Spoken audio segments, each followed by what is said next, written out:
हम ऐसी ऐसी कहानियां देखेंगे कि लोग कितने बड़े बड़े काम कर देते हैं और कैसे कैसे लोग हैं। ठीक है, ये starting with the recent story, recent case study. और इसका मजा लो, आनंद उठाओ इसका। ये कोई एग्जाम में पूछने वाला नहीं है, लेकिन ये कहानियां आपके कॉन्सेप्ट इतना स्ट्रांग फाउंडेशन क्रिएट करेगा। जो हम लोग अंदर उतरेंगे स्टैंडर्ड्स ऑन ऑडिटिंग में, एक एक कहानी आपके कॉन्सेप्ट को ऐसे आप खुद बोलोगे अरे सर ये बहुत जरूरी है, वो कहानी में देखा था पहले। तो लकिन कॉफी चाइनीज कंपनी की कहानी है। जेनी, सरनेम जाने दो क्योंकि सरनेम आ गया हम घूम जाएंगे। तो Jenny was working in a cab, China में कैब राइडिंग जो सर्विसेज जैसे ओला, ऐसी कंपनी में काम करती थी। And she used to drink lot of coffee. अच्छी कॉफी मिलना, रीजनेबल रेट पे मिलना, ये उसको चैलेंज लगता था। तो एक दिन उसके मन में आया यार ये कॉफी का कुछ कर सकते हैं क्या। उसने थोड़ा रिसर्च किया। बोले यूएस में अराउंड 350 कप कॉफी पी लेता है एक आदमी ऑन एवरेज साल भर में। मतलब ऑलमोस्ट डेली पी लेता है एक कप, ऑलमोस्ट। तो बोले चाइना में ना चाय बहुत चलती है इंडिया से, कॉफी कप 6 कप ही पीता है। तो जेनी की आंखें चमक गई, लुक एट द पोटेंशियल कि यूएस में 350 कप है और सबसे बड़ा ब्रांड है कॉफी के लिए, पता है वो कौन सा? स्टारबक्स। कितना वैल्यूएशन है उसका? $150 बिलियन। हिसाब मत करो, मैं करके आया, 1 लाख करोड़ के ऊपर। तो जेनी की आंखें चमक गई और स्टारबक्स चाइना में बस फैलने की कोशिश कर रहा था। तो बोले अगर हम इसमें उतर जाए ना, 150 बिलियन जाने दो, बोले कुछ ही बिलियन अपने लिए बहुत है। जेनी ने सोचा कि एक काम करते हैं, चाइना में अगर अपन रीजनेबल रेट में कॉफी देंगे, रीजनेबल रेट स्टारबक्स से आधा, और अगर अपन खर्चे कम करने के लिए कैसे करेंगे, स्टोर छोटे कर देंगे, मोबाइल पे सीधा ऑर्डर देंगे, तो स्टाफ कम लगेगा, स्टोर छोटे हुए खर्चा कम। ऐप पे अगर करेंगे तो स्टाफ कम लगेगा, खर्चा कम। अपन बड़े वॉल्यूम में काम करेंगे, अपन 1 नंबर आगे बढ़ेंगे। जिनी का आइडिया जोरदार था। जिनी 20% की मालिक लकिन कॉफी, आज भी वो कंपनी और स्टोर्स है। लेकिन जेनी को कॉफी का भी एक्सपीरियंस नहीं था और स्टार्टअप का भी एक्सपीरियंस नहीं था। तो उसने साथ में लिया चार्ल्स को, 30% का मालिक। Charles had a dynamic personality, startup का इमेंस नॉलेज। यह आदमी की हिस्ट्री, .com बूम आया था जब टेक्नोलॉजी कंपनीज बहुत भयंकर बढ़ी थी 2000 में, और फिर गिरी भी थी। इसने वो बूम का फायदा उठाया, सही टाइम पे एंट्री करके एक कंपनी खोली, हाईएस्ट वैल्यूएशन पे ले गया, बेच डाली और मार्केट से बाहर भी हो गया। लोग डूबे हुआ लग, बोले मैंने कंपनी बनाया, वैल्यूएशन दिया, तुम्हारे हाथ पे दिया, डुबाया किसने? तुमने। ये आदमी को पता था एंटर कब होना और एग्जिट कब होना, अलग ही मास्टरमाइंड। फिर ये आदमी यहां नहीं रुका, ऑटो इंश्योरेंस में गया, उसमें भी $1 बिलियन कंपनी बनाई, उसको भी बेच दिया। तो कुछ लोग इसके बहुत चाहने वाले थे, यार ये आदमी जादूगर है, जिधर भी हाथ डालता है सोना। और कुछ क्रिटिक भी थे, हर चीज को मट्टी भी कर देता, बोले। तो इन्वेस्टर्स को लेकिन ये पता था कि ये वैल्यूएशन तो जोरदार बढ़ता है भाई इसकी कंपनियों का। चार्ल्स को ले लिया, and the new venture is लकिन कॉफी। और इनका एक छोटा सा मोहरा, चीफ ऑपरेटिंग ऑफिसर, इसका लगभग 1%, 1% बेचारा, सिद्धि सा 1%। ये तीनों मिलकर 51% के मालिक Luckin Coffee. And now the story starts. जनवरी 2018 पहला स्टोर ओपन करते हैं बीजिंग, शंघाई में पहले स्टोर्स ओपन होते हैं। 2 साल के अंदर 4,500 स्टोर्स पूरे चाइना में। समझ रहे हो क्या? 4,500, 375 स्टोर हर महीने, 12 स्टोर रोज के, माइंड बोगलिंग स्पीड। 4,500 स्टोर ओपन कर दिए, स्टारबक्स को पीछे छोड़ दिया, स्टारबक्स को पानी पिला दिया इन्होंने। अक्रॉस द वर्ल्ड चर्चा है लकिन coffee. What a phenomenal growth, what a management, what a vision. 40 million customers, 4 crore इनके कस्टमर्स थे, ऑर्डर अलग। 4 करोड़ कस्टमर 2 साल में, इट्स ह्यूज। तूफान growth, unbelievable growth, people are going crazy. उससे भी बड़ा खतरनाक, यू कैनॉट इमेजिन, 18 महीने में, कंपनी बनने के 18 महीने में उन्होंने आईपीओ लाया। कुछ लोग 18 महीने प्लानिंग करते आईपीओ की, 2 साल की प्लानिंग करते, 2-3 साल की प्लानिंग आईपीओ लाने के लिए। ये 18 महीने में अपना आईपीओ लेके आए। अभी ये क्या है? और कहां लेकर आईपीओ? यूएस, दुनिया का सबसे बड़ा कैपिटल मार्केट, सबसे स्ट्रिक्ट रेगुलेशन, हजारों रिक्वायरमेंट फुलफिल करनी पड़ती है कंपनी को। इन्होंने फॉरेन बंदों को बिठाया अपने कंपनी में, कर तेरे को क्या चाहिए बता, सब देंगे। $600 मिलियन, ह्यूज। 18 महीने में उन्होंने उठाया इन्वेस्टर से 600 मिलियन। 1000 मिलियन के कन्वर्टेबल बॉन्ड से पैसा उठाया जनवरी 2020 में, 2 साल के बाद। वहां पे कैलेंडर ईयर चलता, 2018, 2019, 2020। 1000 मिलियन, अच्छा वो भी किससे उठाया? Black rock, top most investment banker in the world, one of the top most. Black rock से पैसे उठाया, मतलब ब्लैक रॉक किसमें पैसे डाल रहा है, मतलब वो company is wow, next level. और किससे पैसा उठाया? जीआईसी, सिंगापुर का फंड है, सिंगापुर गवर्नमेंट का फंड है। नई नई कंपनियों में पैसा डालते लोग, उन्होंने पैसा डाला। चाइना की जो सबसे बड़ी इन्वेस्टमेंट फर्म है, उन्होंने पैसा डाला, चाइना इंटरनेशनल कैपिटल। इतने बड़े बड़े लोग पैसा डाल रहे हैं, लोगों का विश्वास कंपनी में मल्टीफोल्ड बढ़ गया।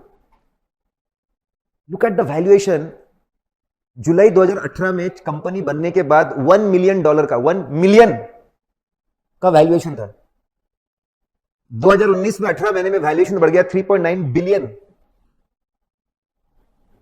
1000 गुना होता है बिलियन। 3.9 बिलियन मतलब 4000 टाइम्स इंक्रीज। क्या हो रहा है ये? सारे चार्ट फट गए। 4000, जनवरी 2020 में 5 बिलियन, और लोग बोल रहे इट इज अंडर वैल्यूड। क्यों? क्योंकि स्टारबक्स का वैल्यूएशन 150 बिलियन है, तो ये तो सिर्फ कितना है? 5। दिस इज द फ्यूचर, ये फ्यूचर है इस कंपनी का। एक दिन ये 150 बिलियन बनेगा, उतना नहीं भी बना, बोले 50 बन गया, वही बहुत है। People are pumping money like crazy. उस समय पे ये कंपनी मतलब भगवान, इसके ऊपर कोई शक नहीं करता। बस यहीं पे तो आदमी फंस जाता। जैसे आज के डेट में इंडिया में भगवान कौन है? मुकेश भाई। अपन भी फैन है मुकेश भाई के, लेकिन अपने को उनका फाइनेंशियल स्टेटमेंट देख के कहीं कहीं पे डर लगता है। सामने के सामने दिख रहा है डेप्रिसिएशन कम किया है, प्रॉफिट बढ़ा है, लेकिन अब मुकेश भाई है, मुकेश भाई पे कोई डाउट करेगा क्या? स्टारबक्स का वैल्यूएशन 150 बिलियन, 1 लाख है, तो बोले ये तो एनी टाइम, इसका तो बोले सिर्फ 5000 करोड़ है, अभी बहुत स्कोप है। जबरदस्त। And now comes the next mode in the story. Muddy Waters LLC is a equity research firm of US जो इन शेयर्स का रिसर्च करती है। और इन्होंने बोला ट्विटर पे, हमको एक अनोनिमस रिपोर्ट मिली है कि लकिन कॉफी अपने फाइनेंशियल स्टेटमेंट को मैनिपुलेट करता है। 2019 में 2019 में उस रिपोर्ट में लिखा गया कि 1000 लोग इतनी फिनोमिनल ग्रोथ देखकर कुछ लोगों को डाउट हुआ। एक ऐसा क्वार्टर था जिसमें सेल्स 6 गुना बढ़ गए, एक ही क्वार्टर में 6 टाइम्स। बड़ी बड़ी कंपनियां नहीं कर पाती है, 6 टाइम्स। एक बंदे ने 1000 लोगों को अपॉइंट किया, 1000 इन्वेस्टिगेटर्स, और 1000 स्टोर पकड़े इनके।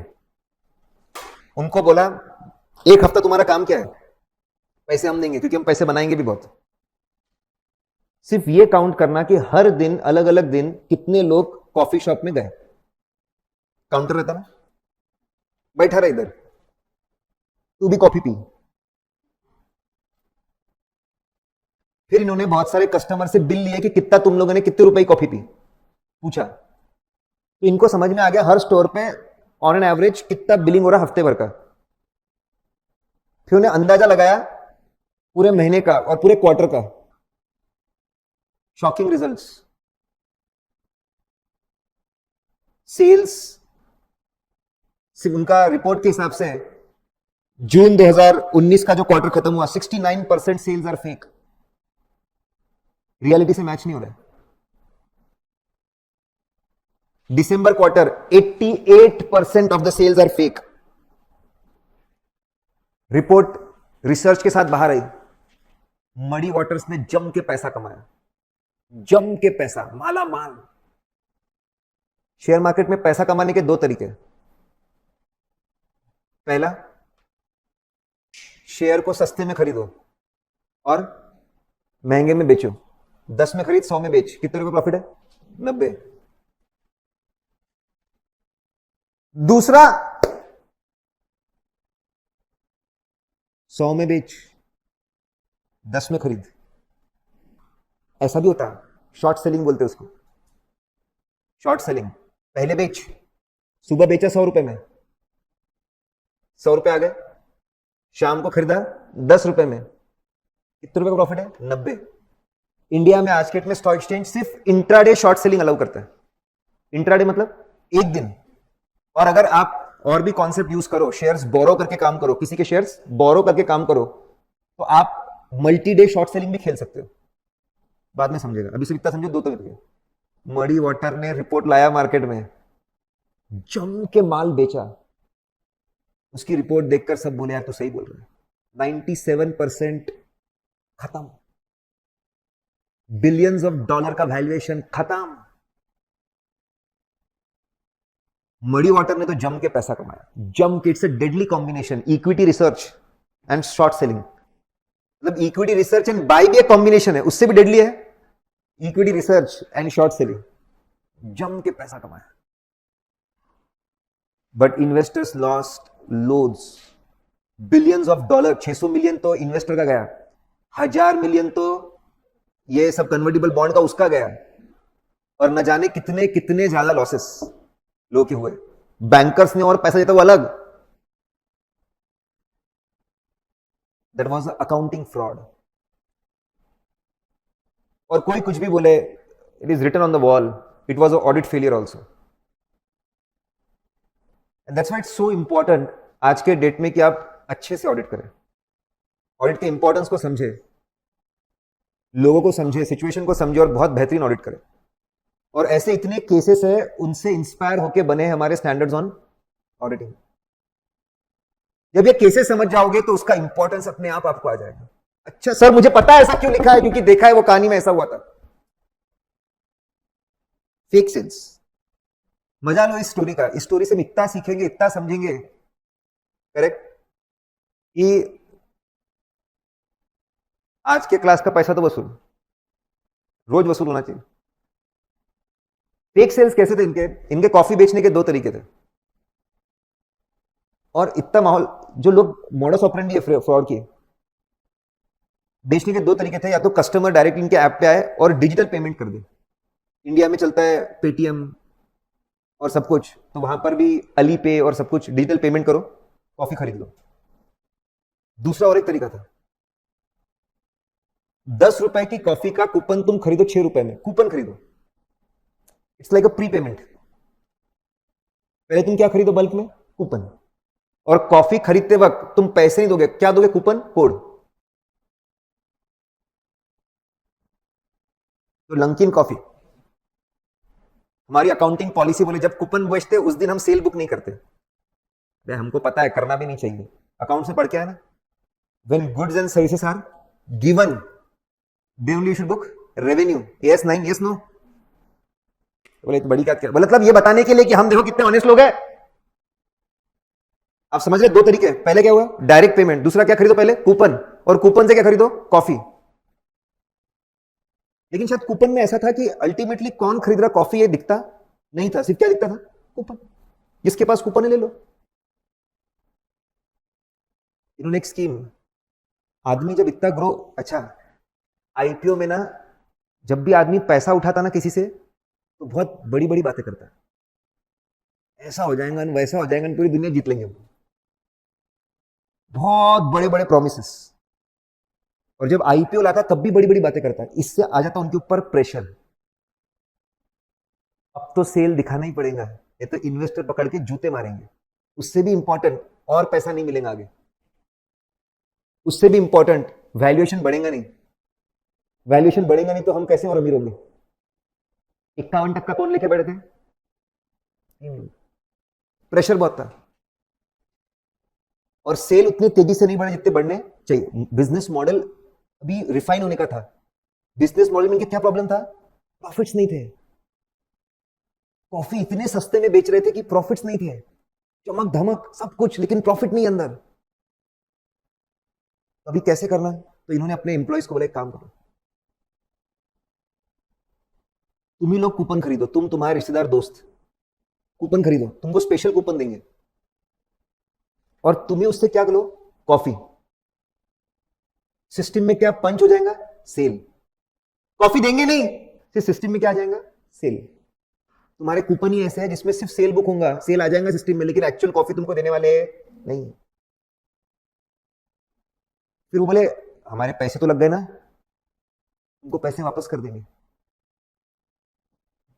3-4 कंपनी बना ली सप्लायर की, तू कॉफी दे रहा है, तू कप दे रहा है, तू प्लास्टिक दे रहा है, तू कंसल्टेंसी दे रहा है, इधर से पैसा आया, खर्चे में पैसा दे दिया, और वो वापस किसको पहुंचा देंगे, एम्प्लॉयज को, रोटेशन हो गया। अगर $1 है उसका रोटेशन अगर तुमने 10 बार किया तो $1 से तुम कितना सेल दिखाओगे, $10 का। तूफान सेल ही सेल, स्कीम रॉक्ड। पहली स्कीम $1 मिलियन का फेक सेल किया इन्होंने, मजा आ गया उनको लाइफ में, हमको जादू की छड़ी मिल गई है।